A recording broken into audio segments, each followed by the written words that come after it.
Watcher everybody, and welcome back to the Zeusdaz Unemulated Retro Game Channel. I am your host Zeus, and it is shit game time once again. And as you can see quite clearly on the screen there, we're going to tackle Chase HQ2 Special Criminal Investigation on the ZX Spectrum. Now this has been requested by YouTuber I Like Roaming. Hello mate, thank you very much for your request.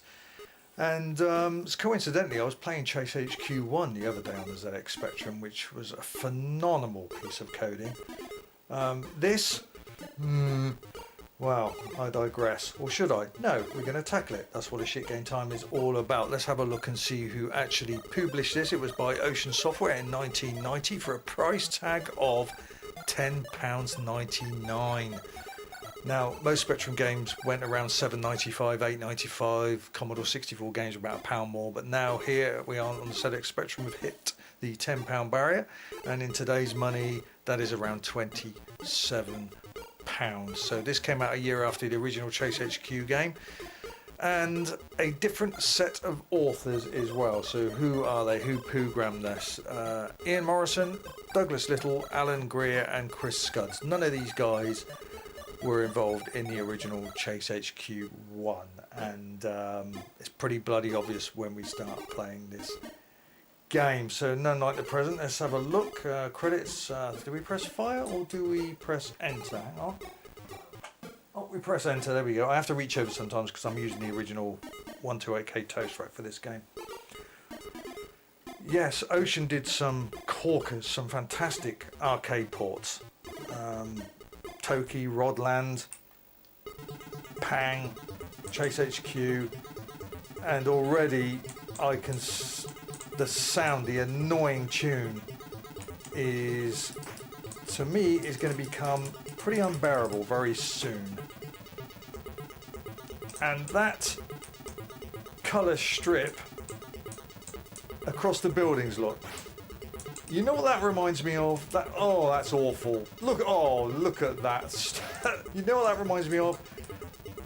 The 1979 game when it came out, Space Invaders, when they still used black and white monitors, but to give them colour, they used to stick clear films of coloured film to give it a colour.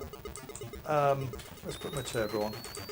To give it a colour perspective, and actually all it was, as I said, was colour cutouts, strips to hide it, and this is exactly what reminds me of it. Look at that green. Oh, that's awful.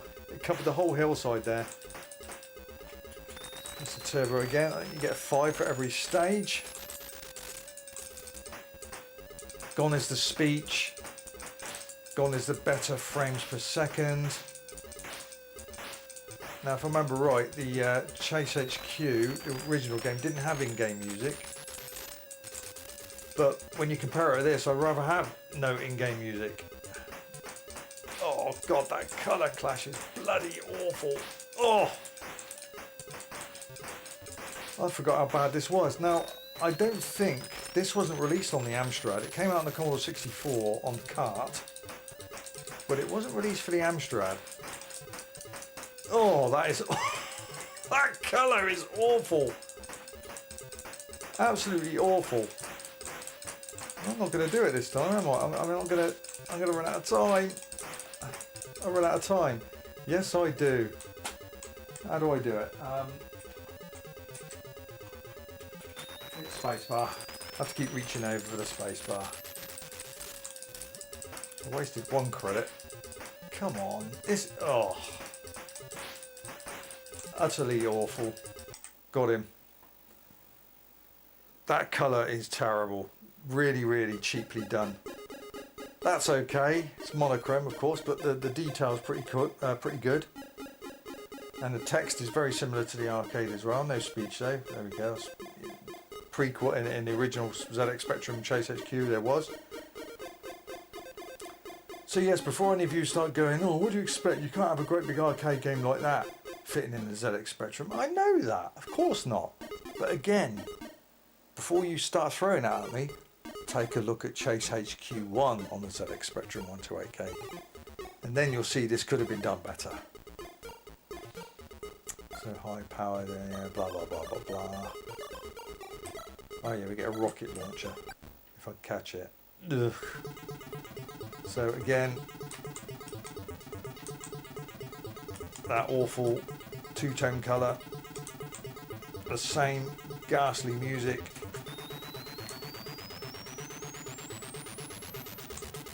Nowhere near the frame rate as the original game.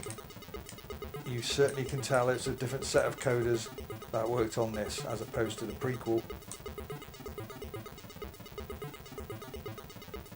I must say, it's actually nice to have a ZX Spectrum game after a while. It's been mostly Amiga and Commodore 64 games. So it's nice to throw a different game in the mix for a shit game time. Oi, come here you. Did I get that? I don't know. There he is. I don't think I got the rocket launcher.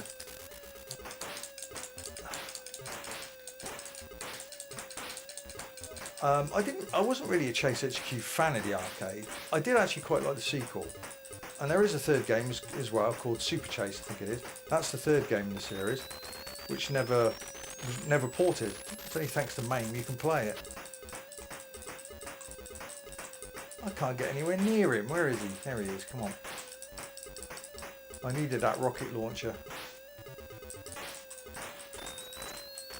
Come on. There we go. Got a few bumps on you. Can we get to level 3?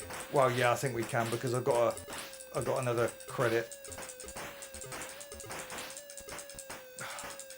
Got one more turbo left, which I'm going to use now.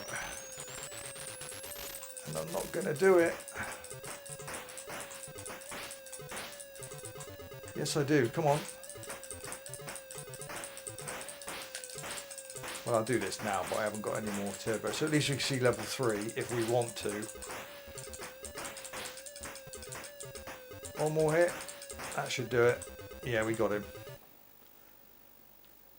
Oh, that music though. How boring. Annoying. Annoying. Yeah, do miss that speech, I must admit, of the original game.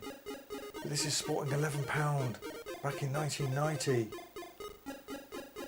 Yeah, the original was £9.99 the year before, but well worth the money. See, again, that's not too bad, but it's the game itself, isn't it? The frame rate is heavily dropped since the first game. It's not smooth. This just looks a choppy mess, and again, it looks very samey. The same green road with that awful colour clash line.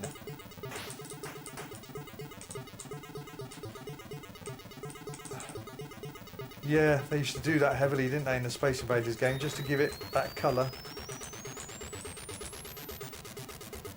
I won't pass this stage because I'm using all my turbos already and I ain't got no more continues.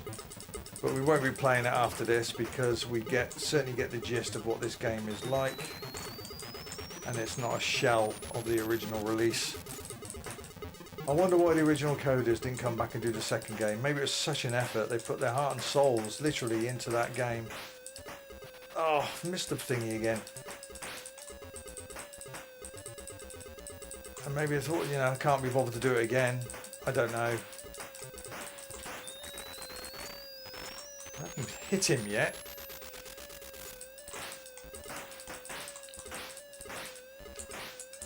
Oh, if only the music changed.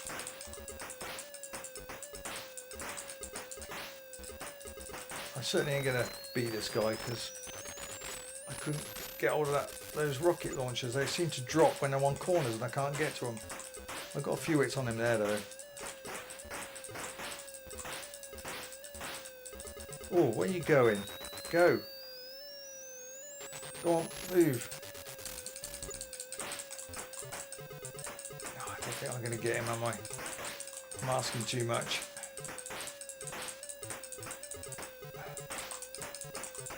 No, that's it. Game over. I don't think I got any more continues. That's it. Oh, and the building explodes. And I suppose that Karen goes up with it, does she? Mind you, the world could do with a lot less Karens. Oh, it's a Jennifer. Okay.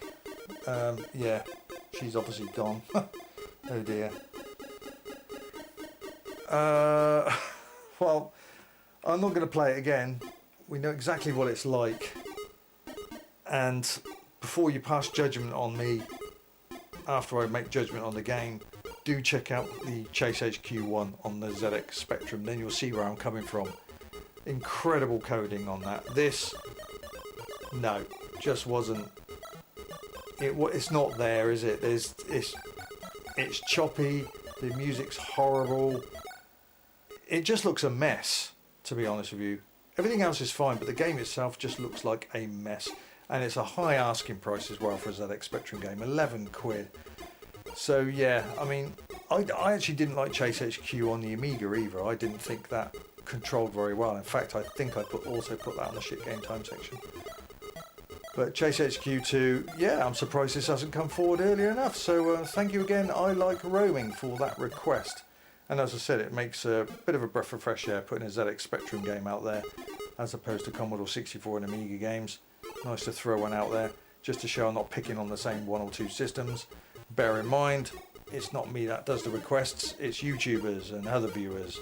I just take a look at the game and decide whether it goes into Vault of Shitness, and if it does, then I do it. So what am I going to give this on the shitometer? Well, yes, you can't fit a great big arcade game like this into a ZX Spectrum. I get that. But we said the same about Chase HQ1, and look what they did with that phenomenal piece of coding, as I've said time and time before. Just incredible what they did with that. So that had... Chase HQ2 had some big shoes to fill. The bar was set incredibly high with the first game. So it was only going to go down, wasn't it? It wasn't going to top it unless you had the same programmers, which we haven't on this occasion. So for the high asking price and, you know, in the shadows of Chase HQ1, I'd have been very happy paying £10 for the original game. I would not be happy paying £11 for this. So I'm going to give that a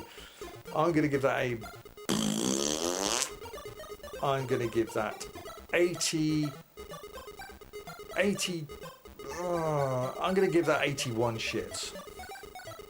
Could have been a lot worse, but it could have been polished a lot better. This was not a turd. They say you can't polish a turd. This wasn't a turd. It just needed to be better. I don't know if time constraints were on it or the programmers just didn't have the same kind of experience as the guys that worked on the prequel, because there certainly is a difference in quality there. But there you go, that's my decision for Chase HQ2 Special Criminal Investigations. And as I said, there is a third game called Super Chase, but only available on the arcade, i.e. MAME. Go and check that out. I think that came out in 1992. So there's 3 in this trilogy, not just 2 games here. But as I said, we never got a port of it, so we never knew about that third game. I didn't know about it until I got MAME. But yeah, it's quite an enjoyable game too. Another 5 stages. Right, let me know in the comments below what you think of this game. So it came out on the Spectrum, it came out on the Commodore 64 on cartridge. I remember that. It came out on the Atari ST and the Amiga, but it did not show up on the Amstrad CPC. I think by then the Amstrad was certainly on its last legs by then. And I think most companies that were doing 8-bits were concentrating solely still on the ZX Spectrum before making the full jump to the 16-bits. i.e. Atari ST and Amiga. So as I said, let me know in the comments below whether you agree with me or whether you don't. That's fine, that's democracy for you, isn't it? I always like reading your comments and I will always try and respond if I can. But because the Shit Game Time series has got so popular, there's been more and more comments left. I mean, I did Ghostbusters 2 a few weeks ago. That hit 10,000 views. I couldn't believe it. 60 comments left. It hit something like 7,000 views in the first week. That's way above any other Shit Game Time that I've done. Most of them hit around 1,000 views, which is far more than most of my other videos, so it's definitely a popular series this. But remember, it's you guys and gals that keeps this section going, so keep those requests coming. Just treat yourself. What's one £5 Shit Game Time to you? Just a one-off. Bring them forward, let me judge that game, be judge, jury and executioner, and I'll give you a shout out on that video too. Treat yourself to a Shit Game Time. 3 random shit game times will pop up any second, i.e. now, and a top right left hand corner will be the shit game time request video. You go to that and put your requests there. Okay, hopefully I'll see you next Friday. That's when I'll dish out the next shit game time video, and I hope you enjoyed that video of Chase HQ2 on this edition. Until next week, take care of yourselves, guys and girls. Zeus out of Shitsville.